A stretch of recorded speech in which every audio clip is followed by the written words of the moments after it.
third instalment of OBC at Home. My name's Ellie. Hi there, I'm Tom, and you may have noticed that this week we are in a brand new studio. Well, no, because we've just moved from that sofa to this sofa. Well, yeah, but you Carry on. Oh, look, anyway, the important thing is that you are here with us, and we're so pleased that you are, because we've got loads of great things coming up in our show that we're really excited to be able to share with you today. That's right, we'll be hearing from local councillor David Carter to hear how the coronavirus situation has impacted our local council. We'll be treated to a sketch from our very own Paradox Performing Arts group, and we'll be finding out what's new with Nigel later on in the show. We will indeed. But we're going to start with what must surely be the hottest game show on TV right now. There's a brand new format for today, some brand new questions, and a brand new set of contestants. But it's still hosted by the one and only Luke Wigston. It's the Quarantine Quiz Show.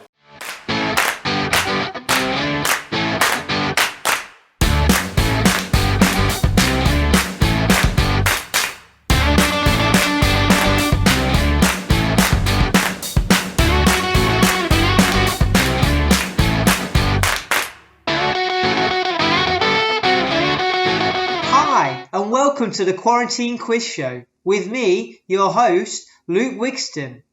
Our quiz this week is called Answer Smash. Let's find out who our contestants are. Welcome to the Quarantine Quiz Show. What's your name, where you're from, and what's your buzzer for today? Hi, my name's Laura Smith. I'm from Birmingham, and this is my buzzer. Great to have you on the show. Hello, I'm Natalie.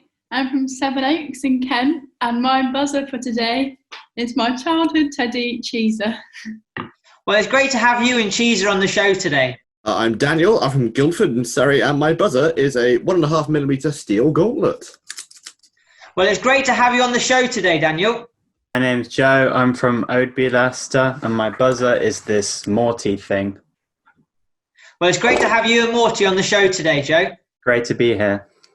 For those that aren't familiar with Answer Smash, there'll be a picture of a person or a place or anything at all, and underneath it there will be a clue to a completely different thing. It's our contestants' job to put those two answers together. We have 8 rounds, and our final round will be worth double points. Let's play Answer Smash with our first round, Sea Creatures. Which expression means to make an unplanned purchase, usually at the point of sale? A prawn buy? Impulse buy? Like an impulse buy? What are you saying, Natalie? Is it like an impulse buy? And if you match on... Daniel's got his buzzer there, so Daniel, what are you going to go for? Shrimpulse buy. Shrimpulse buy. Oh, no. God. For our next round, this is Famous Davids. Let's see how we get on with question number 1. Which 1963 film is about a group of Greek warriors trying to find the Golden Fleece? Yes, Daniel. David, Jason and the Argonauts. David, Jason and the Argonauts. Well done. Our next round is European cities. Question 1. What adjective describes a person who can use both hands equally well? Oh. Daniel just before Natalie there. Amsterdamly dexterous.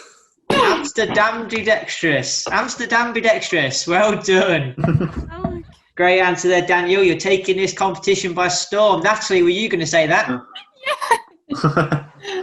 Our next round is World Leaders. Let's see how we get on with this one. Question 1. What is the name of Peter Pan's exquisitely gowned fairy friend? Yes, Natalie. Pew Tinkerbell? Pew Tinkerbell, well done. Natalie is on the board. Vladimir Pew Tinkerbell.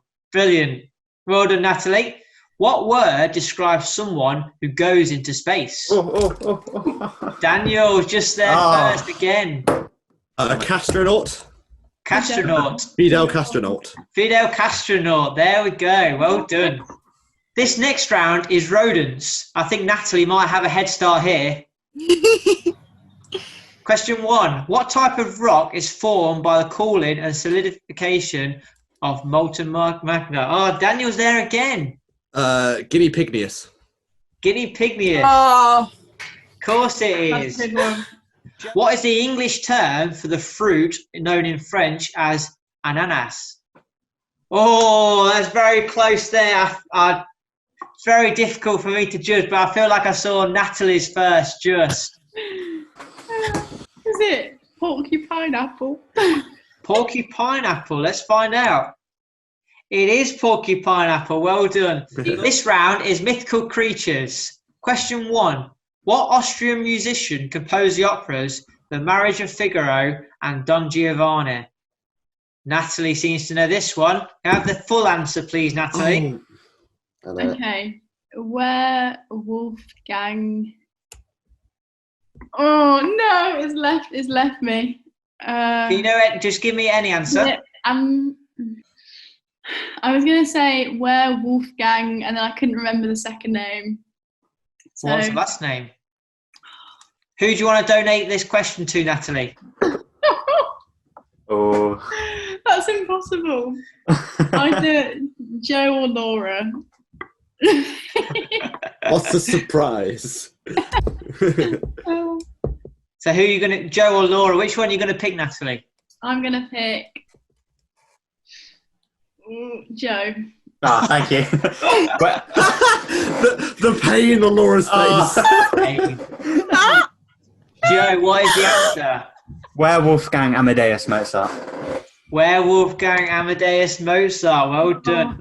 But that's the end of our Mythical Creatures round. This next round is Creepy Crawlies. Let's see how we get on with this. Question 1. British boxer Nicola Adams won 2 Olympic gold medals in which weight category? Natalie's in there first again. I figured it out a second later. Dragon flight weight. Dragon flight weight. I feel that I may be able to give you the benefit of the doubt there, Natalie, looking at the scoreboard. Especially with Daniel coming in after. Dragon fly weight. Oh. Our next question. Which 1976 film musical, directed by Alan Parker, had a cast entirely made up of children?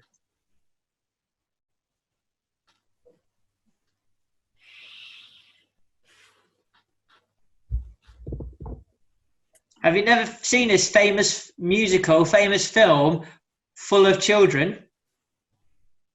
No, Daniel? not a beetle. Like a tick or something? Like a... Close. yeah, no. I know what the bug is, but I don't know what the. Yeah, I know what the bug is. I just don't know what the musical is. So it's a gangster film, this is. A gangster film made up of children. There's lots of pies. There's pie guns. Everybody has machine guns, but they shoot pies instead. I've never heard of this. What is it? I need to see it, but what on earth is it? This is an education for everybody. It's Got to be called- honest, this age gap is real. Yeah, it's really showing. really showing. Bed Bugsy Malone. Oh! Who has seen Bugsy Malone? I haven't seen it, but I know what it is. I've definitely heard it. There you go. Well, after we finish with the quiz show, you got some homework for you all to do. Oh, yeah. After your exams, of course. Of course. Natalie, you can watch it now. I will. That's the end of our Creepy Crawlies round. Our next round is authors. Question 1. What is the name given to the study of languages? Natalie, she's looking very confident. Is it? Ooh, don't know. Is it? J.K. Rowling linguistics. J.K. Rowling linguistics. Laura's looking gutted. Everybody's looking gutted who didn't get that question right. J.K. Rowling linguistics, of course. Yeah. What sport is played in an alley with a ball and skittles? Oh, Is it Jane Austen pinball bowling? Natalie, I'm not sure whether to congratulate you on winning that point or ruining Laura's day. Jane Austen pin bowling. And this is our final round. It's all random things. Let's see how the contestants get on with this. Question 1. Which video game with versions named Black Ops and World at War was released in 2003? What's that? Laura! Davina McCall of Duty. Davina McCall of Duty, yes. Well done, Laura. You've made it onto the scoreboard. The name of which style of ballroom dance? I thought I saw Laura's orange first. Maybe it's a good idea having a colourful thing. I didn't even get through the question, Laura, but what's the answer? Orangutango. Orangutango, of course it was. Well done, Laura. Next question. In which BBC TV show presented by Jeremy Vine do contestants take on a team of experts? Wait, I know both of these, but they don't fit, do they? They do fit perfectly. Just say it, Joe. Give us your buzzer and say it. Right. I know his name. What's his name? Just say what you see, Joe. Yes, Wait, Joe. Say what you see. It's Nick Clegg. It's Eggheads. Nick Cleggheads. Yes! Nick Cleggheads. Well done. And we're going into our final question on this week's quarantine quiz show. Where did the Great Fire of London start in 1666? Natalie's there first. Is it Bread and Butter Pudding Lane? Bread and Butter Pudding Lane. Well done, Natalie. Brilliant, Natalie, with the last question. And that is the end of our quarantine quiz show this week. Answer Smash was the game, and the scores are in. We have, in 4th place, was Joe with 3 points. In 3rd place was Laura with 4 points. And in 2nd place was Daniel with 5 points, which means our winner this week is Natalie with a massive 7 points. Yay. Congratulations, Natalie. How do you feel? Oh, I lost for words. Brilliant. Much like the rest of the game show. But thank you all for taking part, and we'll see you next week on the Quarantine Quiz Show. Yeah. Bye, everyone. Unfortunately, that's all we have time for today. Thank you for joining us on the Quarantine Quiz Show. Join us next time for more lockdown laughs.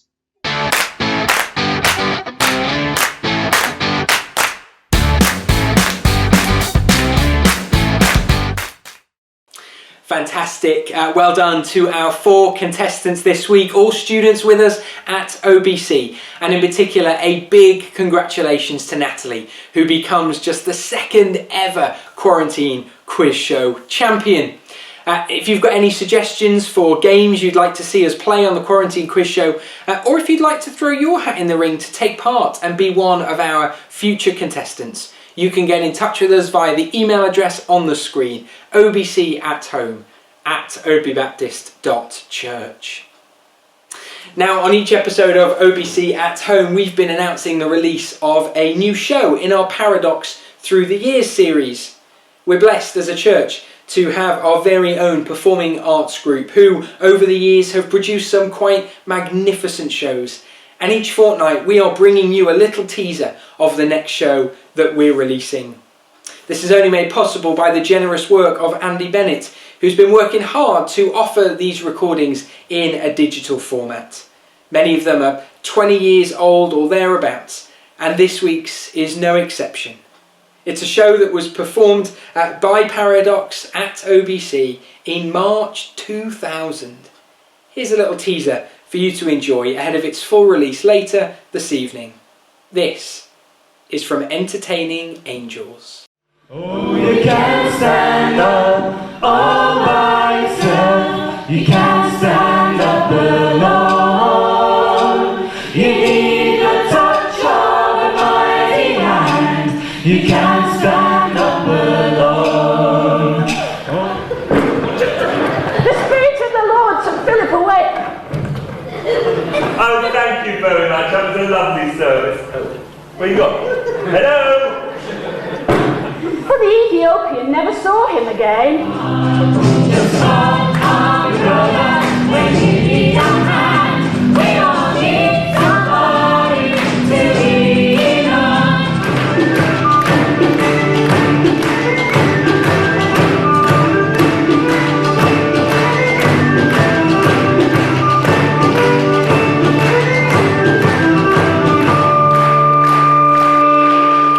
So, as Tom said, that was a series of clips from Entertaining Angels performed at OBC in March 2000.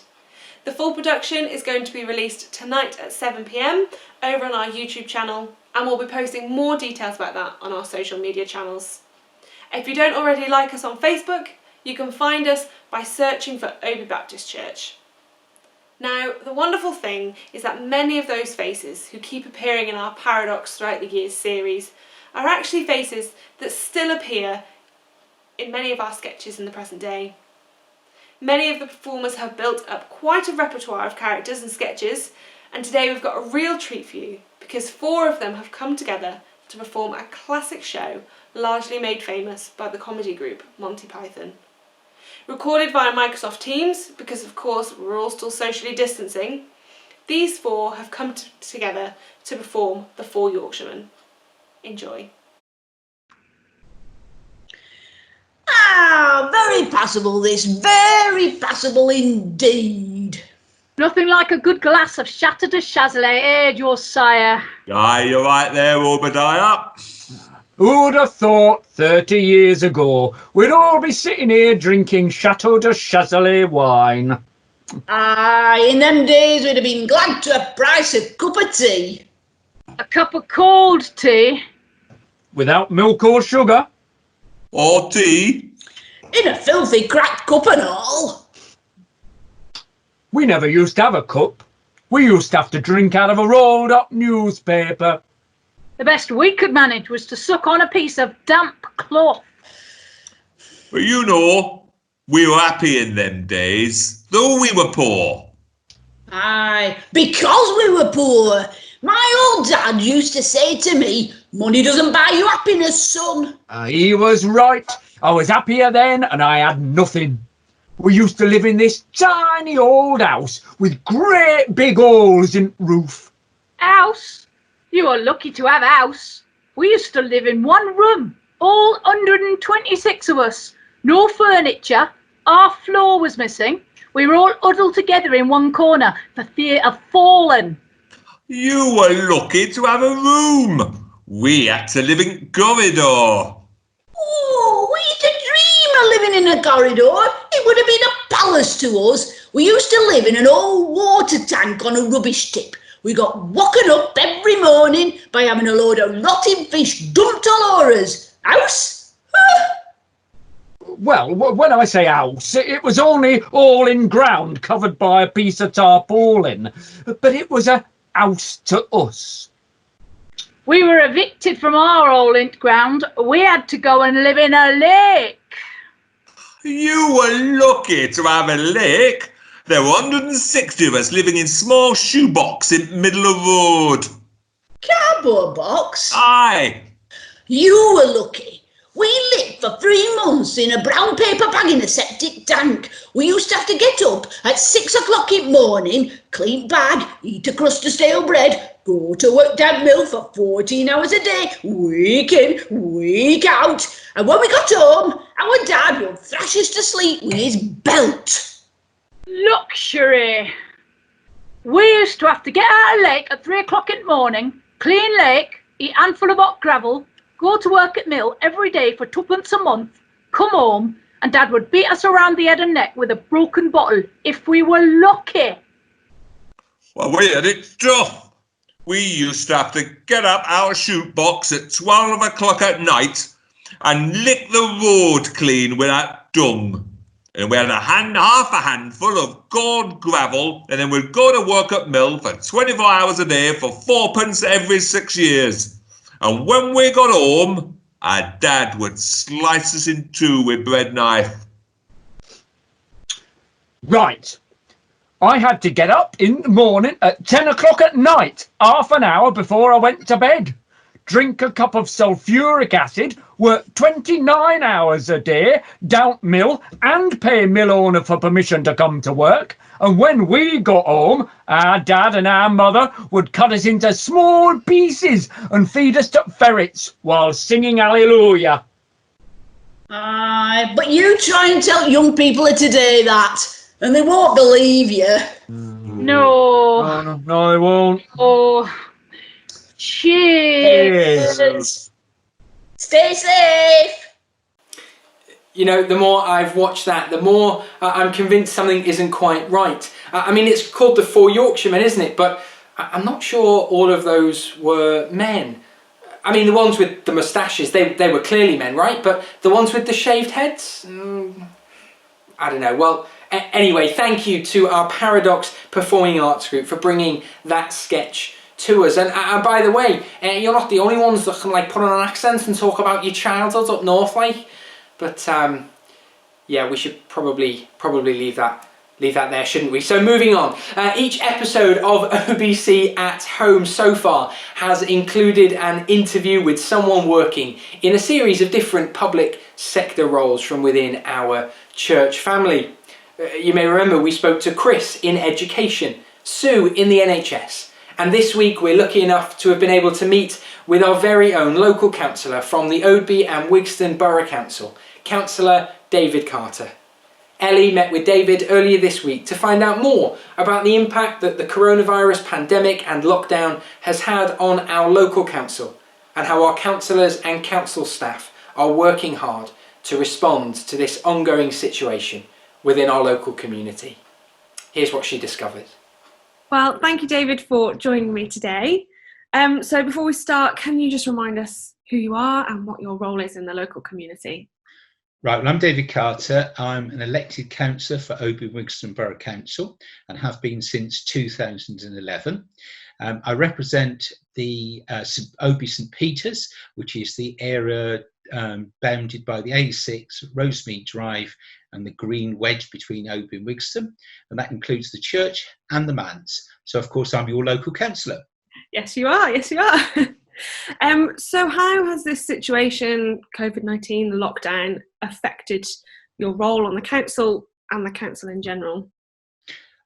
Well, in preparation for the lockdown, the council made arrangements for our office-based staff to work from home, and now most of them are working from home with an occasional presence at the council offices. We've got a customer service centre. Well, that had to stop face-to-face contact, but it's continued to offer a telephone and online service and being able to provide a full service. Together with the county council, the city council, the other local authorities, the emergency services, the environment agency and the utility providers, together they come together and they form what's called the Resilience Partnership, and that's the emergency planning function for the council. So senior officers have therefore been busy on a day-to-day basis in contact with their colleagues from the other authorities as they respond and plan the response to the pandemic. So officers face that daily challenge of making decisions to protect residents while maintaining normal service. For example, closing the children's play areas and the parking areas associated with green spaces, and then at the same time balancing that with the need for people to be able to exercise. And of course they have to then respond to that on a almost daily basis as the guidance changes. So how has it affected your role as a councillor? Obviously you might be on different committees and subcommittees. Has COVID affected your role in that? Yes, I mean one of the things is that we've obviously had to adapt to new ways of working. So we're no longer able to meet and make decisions. So although our own constitution requires us all decisions to be made by those present at the meeting, but fortunately within a few days of lockdown, the national government introduced new regulations to allow us to meet via video conferencing. So what now happens is that for our main meetings, decision-making meetings, council, service delivery and policy, finance and development, we will now meet through a structured Zoom meeting, and that's how the decisions will be made. And has that been easy to deal with? Being on Zoom it is different to being in person, isn't it? It's very different to being in person, that's right. And I think one of the things you miss out on is the sort of interaction with colleagues. Although that's not so bad, because full council meetings and the decision-making meetings are quite structured anyway. But the biggest change comes in terms of the working groups that I sit on, where normally you would come together and you'd have a chance to have a dialogue and a chat with one another. But the way we're having to do that is the papers for the meeting are sent out in advance. We have a chance to read those, make comment, and we feed those comments back to the chairman of the meeting, and the chairman then collates those together and has a telephone meeting with the relevant officers, and then they make the appropriate decisions and take any appropriate actions. Yeah. So obviously that's a new way of working, but what else? I mean, has it been difficult to transition to this new way of working? What has been the hardest part of this lockdown? I think for me the hardest part is that thing about not being able to link together with colleagues and have that opportunity to hear their viewpoint, to discuss, and to come to some sort of collaborative view on how to take things forward. So obviously we've had this update from the government recently. What would you say, as a member of our local council, is the key message you want to get out to our community in Oadby and Wigston? Well, I think in addition to the national messages about staying alert and taking appropriate precautions to reduce the spread of the pandemic, the main thing I would be saying as the local councillor would be that staff at Oadby Wigston Borough Council are trying their best to maintain essential services under challenging circumstances, both personally and because of the need to adapt as the national picture changes. So please show them appreciation where possible. So how can the church be praying for you and praying for all those involved in the local council? Well, I think they can be praying for the staff as they adapt to working from home, and as they face the challenges, particularly through lack of interaction with their colleagues. The community hub, we've established a community hub, and that is part of our emergency planning function to provide support for the most vulnerable in society and coordinating volunteers who are contributing to that. So praying for the community hub that it may be effective and efficient in supporting the needs of the vulnerable. For senior staff and for elected members, that they might have wisdom in decision making, particularly as the situation evolves over the coming weeks and months. And over all of that, maintaining good health and well-being for staff, for officers, for councillors. And I think effective communications as well, effective communications between the council and its colleagues in the Resilience Partnership, and effective communication between the council and its residents, so that we're getting the right messages out and people understand how the council is operating. And then personally, that I may continue to be salt and light in my role as local councillor. Yes, that's great. Well, we will pray for those things, and we hope that things can get easier in Zoom meetings and communications. But yes, thank you for joining us today. Okay, thank you very much, Ellie. Well, what a great interview. Thank you so much, David, for giving up your time to be with us this week. Yes, thanks so much for meeting with me, David, and sharing a little bit about what life has been like for you as a local councillor for the last couple of months. It was really interesting to hear how the local council as a whole have been responding in our local community and working hard to maintain those essential services even at this difficult time. Yeah, absolutely. And we just want to say, if you're watching this today and you are in need of some support, whether that's for yourself, your household, maybe even a family member in the local area, or indeed whether you need support for your business, then do visit the council website that's on the screen right now, www.oadby-wigston.gov.uk. Right there on their homepage, you'll see some links to a variety of resources, including the Community Hub, which is the place you're going to find all the information you need to obtain some support at this time. It's the place you can also go if you want to volunteer your time to help with those who are most vulnerable and at need in our community right now. So whether you need help or whether you feel you can offer some help, do visit the website and find out more about the Community Hub initiative. The website again, www.oadby-wigston.gov.uk. There's plenty of other advice and resources on there for you to access as well. And as David said, we continue to be grateful to all of our Borough Council staff working so hard behind the scenes to make all of this available to the residents of our local community. And so to the elected councillors, to the senior officers and all of the council staff, we say thank you.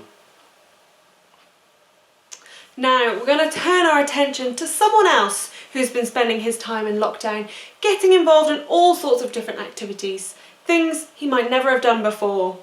He rose to worldwide fame when he released his first Pilates instructional video, which, come to think of it, didn't actually contain any Pilates. No, actually, that's a good point. It didn't.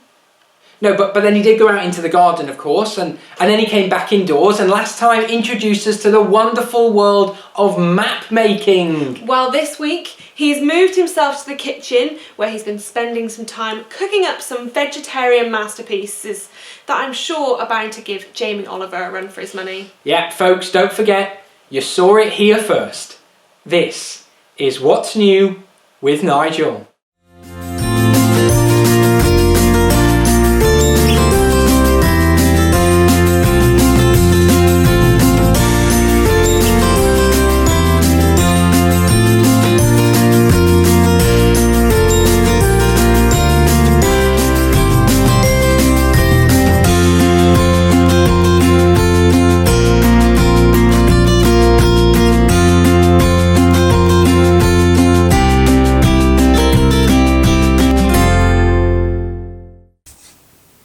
Hello, it's another glorious day out there today again, isn't it? I'd like to start by thanking those people who have been in touch with such positive comments about the previous shows, and for those of you who have given me some suggestions for future topics. I'll certainly give that some thought. I'd also like to thank those who gave map making a bit of a try. Some really good efforts I've seen out there, so well done all. I did, however, get this one returned to me. It was sent back to me anonymously, but clearly they didn't heed the instructions not to start with Norway, did they? Or it could be that this is Bill Davis having another rant about how geography is not as important as history. God bless you, Bill. So what are we going to cover now? Well, lots of things have come together to help me choose the topic for this week. And I'm going to start by reading from the book of Daniel. And just for Eddie's sake, this is the Bible, Daniel, not Daniel Craig. So in his book, he writes, Daniel then said to the guard whom the chief official had appointed over Daniel, "Please test your servants for 10 days, giving them nothing but vegetables to eat and water to drink. Then compare our appearance with that of the young men who eat the royal food, and treat your servants in accordance with what you see." So he agreed to do this and tested them for 10 days. At the end of 10 days, they looked healthier and better nourished than any of the young men who ate the royal food. So the guard took away their choice food and wine and gave them vegetables instead. Well, that got me thinking. How about me demonstrating some good vegetarian cookery? And on top of that, it's actually National Vegetarian Week. What could be better? So let's get down to the kitchen. Well, here I am down in our kitchen getting ready to do some cooking for you. But you may be asking, well, where, Nigel, do you get these recipes from? Well, of course, many of the recipes are on the internet, but you can get some really great books with some super recipes in. Many, of course, are written by celebrities who are sort of selling their lifestyle. And these are always pretty good, but some are better than others, so a word of caution. Somebody lent me this book recently, for instance. Now, I actually can't remember who in church gave me this, but I remember her telling me that she used to spend much of her day just staring at this book. But where are we getting the recipe from today? We're going to get it from this book, Bosch, and lots of our favourite recipes come from in here. So you remember that only a couple of weeks ago, I was in the garden looking at some of the vegetables that I was growing. So are we ready to harvest those yet?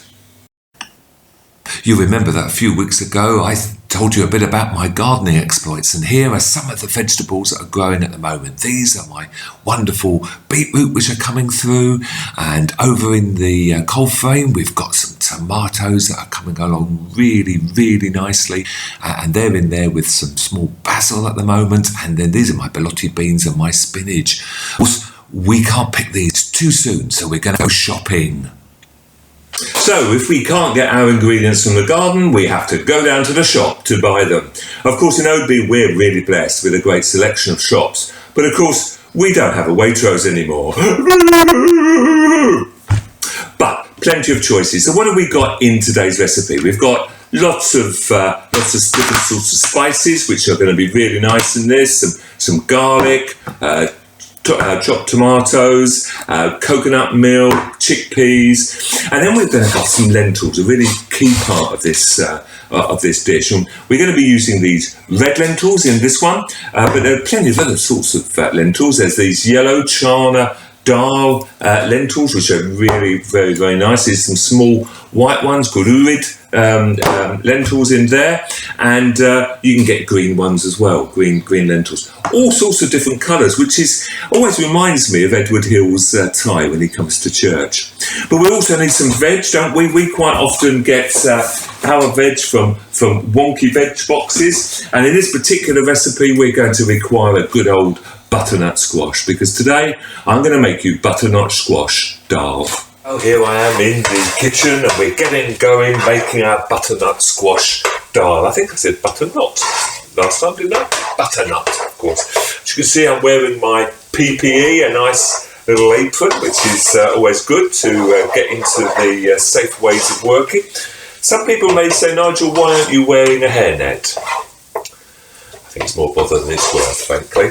So what have I done? So I've chopped up the onions and I've fried them until they are translucent, and I've added some ginger and some garlic paste, and that's smelling really nice. And then we take the butternut squash, and what I've done is I've cut that up into some cubes, and we're just going to put those in there nice and simply like that, and just give them a good stir so that they're sort of all covered by the lovely juices that have been made by the onions and the garlic and the ginger. That's absolutely lovely, isn't it? Talking about ginger, people, which I wasn't, of course, but talking about it, isn't it incredible how some people can do more than one job at a time? My favourite ginger person, Leanne Mitchell, I don't know whether you heard her on the Sunday service this week, but was she not singing and playing the saxophone at the same time? I think that's just marvellous. I think that's marvellous. But I can only do one thing at a time because I'm a man. So that's coming along nicely now. The butternut squash just going slightly brown. I'm going to put some of the spices in now. And in this one, we've got a teaspoon of cumin and turmeric, and 2 teaspoons of garam masala, and a half a teaspoonful of chilli. You can put more chilli in if you want, but that's going really nice. So what I'm going to do is I'm going to pour that in very briefly, just let all of the ingredients mix up there so that gets everything covered with those lovely spices, and that's going to be really nice. We've put the coconut milk and the tomatoes and a little bit of water in there now, and that's bubbling away, and that's smelling absolutely lovely. It looks gorgeous too, doesn't it? And this is where the lentils come. If you remember, I was talking to you about the lentils. We've got about 200 grams here of red lentils, and they're going to be poured into that mix, and then you just get that really good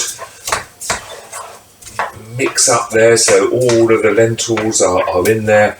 And we're going to cook this for about 15-20 minutes just to get the lentils nice and soft. So I'm giving this a really good mix at the moment, and it smells fantastic. All these vegetables and spices mixing up together, and reminds us, doesn't it, of the story of Daniel. That's Daniel in the Bible, and Ellie, not Daniel Craig, and how fabulous he looked after a diet of vegetables. And well, again, I'm looking pretty good on it too myself. Been a vegetarian for over 30 odd years, so rest assured no animals have been harmed in the making of this meal.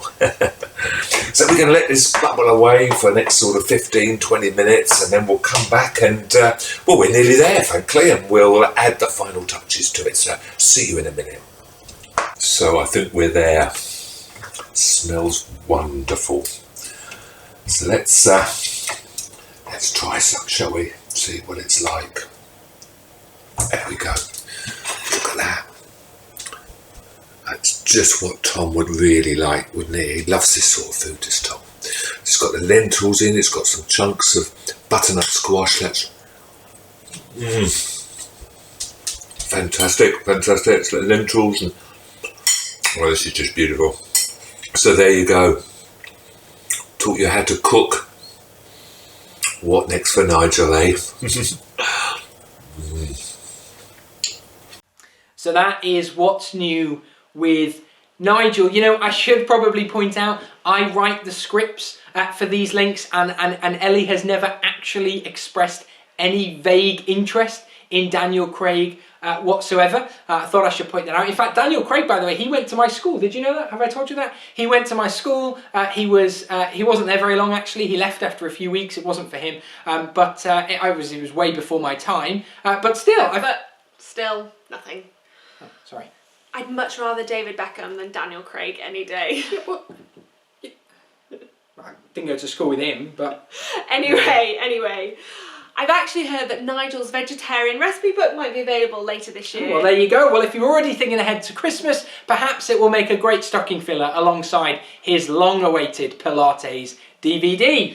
And if you're brave enough to try out Nigel's recipe and you want to tell us how you got on, or if you want to suggest any new hobbies for Nigel to turn his hand to for future episodes, then do get in touch with us by sending us an email. The address is on the screen for you, obcathome@oldbaptist.church. Great, well thank you Nigel, and to all of those who have contributed to our show today. Sadly, that's all we've got time for today. Thank you so much for joining us this week, and we hope you've enjoyed watching this episode of OBC at Home. Now don't forget that Entertaining Angels goes live on our YouTube channel at 7 PM this evening, so do head over to our channel for that and for all of our other online content and resources. We'll hopefully be back in 2 weeks' time with another episode of OBC at Home, but until then, stay safe, keep an eye out on our website and our social media channels, and don't forget that you're always welcome to join us for our live services on Sunday mornings at 10:30. You can find all the information you need about those on our website, www.oldbaptist.church. To play us out this week, we welcome back our very own Rob Mason, performing a song he's written himself called Break Your Fall, which really captures how many of us may be feeling at this present time. But for now, it's goodbye from us, and we hope you'll be able to join us again soon.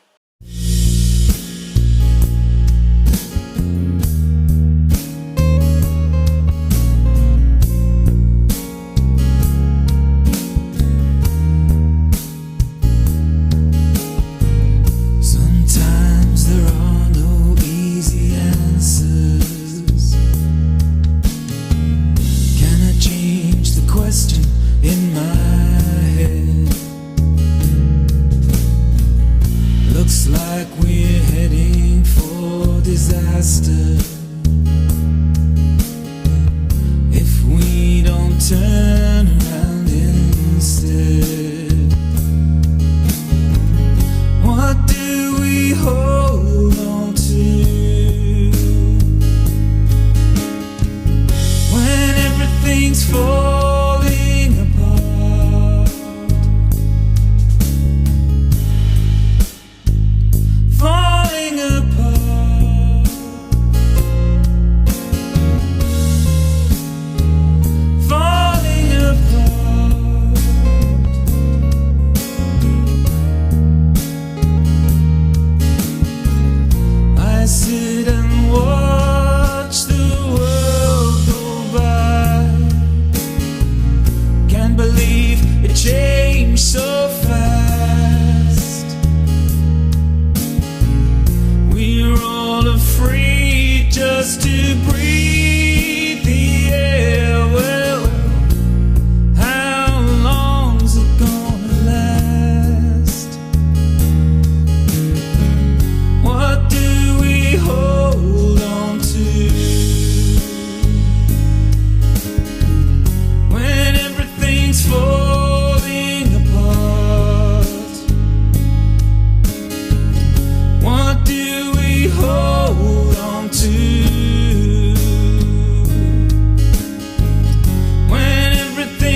so hard. The strange, the normal, so intertwined. It's all so different, but somehow the same.